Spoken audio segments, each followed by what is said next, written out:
What's happening right now is interesting, given that R.F. Kennedy Jr. is now a part of the Trump administration. It makes me think again of how important that conversation was with my dad about continuity of government and Canada's role in the Bay of Pigs. Like, here's the sad truth about the military-industrial complex.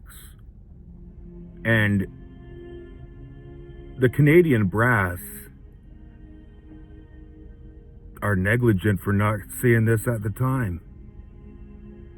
My father was in a Canadian armada of ships stationed in Halifax, and he was supposed to go to Cuba and join the American assault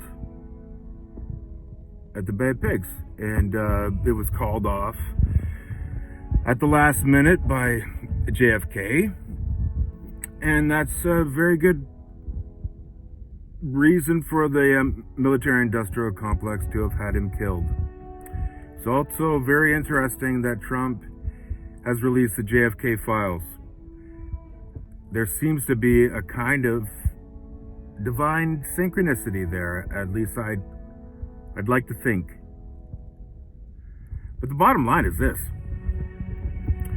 We now know, beyond a shadow of a doubt, who the greatest threat is to the world. And the greatest threat to the world is the military-industrial complex. Donald Trump saved children in Gaza from being slaughtered by Zionist Israelis.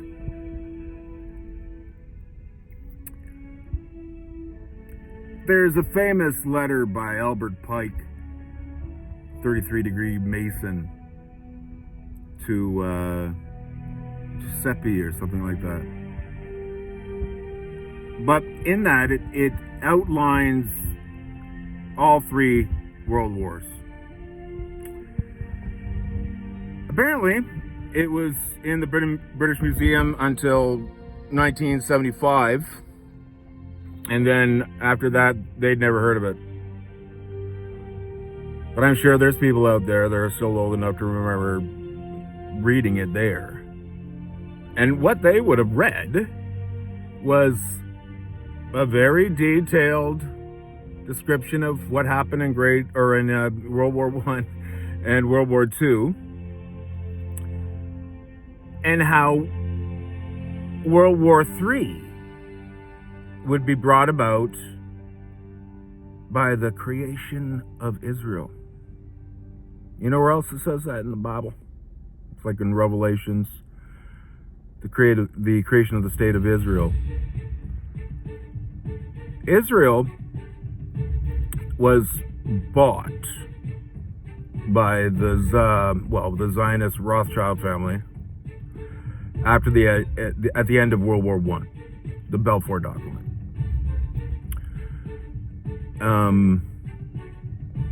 And then during World War II, all the rich, juicy, here's the thing. Zionism exists in three forms: Jewish, Catholic, and Islamic. Islamic Zionists are Wahhabi, the Saudi Arabian terrorist model, ISIS. You know, they demand that you can recite the Quran or else you get beheaded. That kind of crazy religious zealot, or whatever. However you want to say that. But yeah, so Albert Pike's letter describes how Israel will be basically created to create conflict, which it seems that sure has been the case.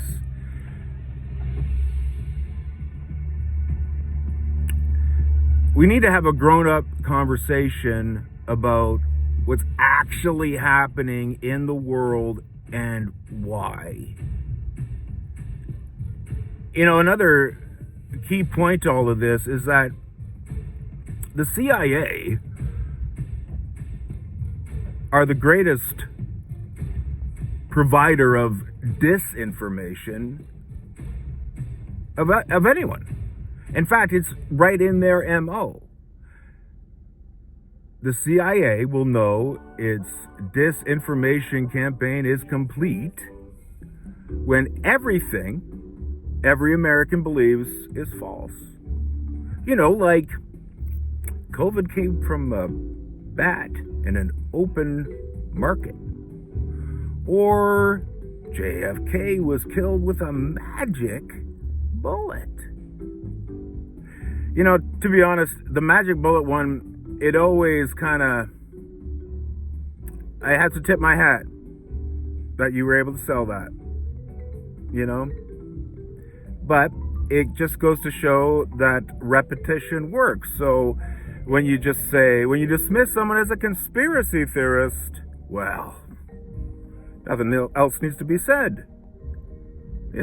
Just a crazy conspiracy theorist.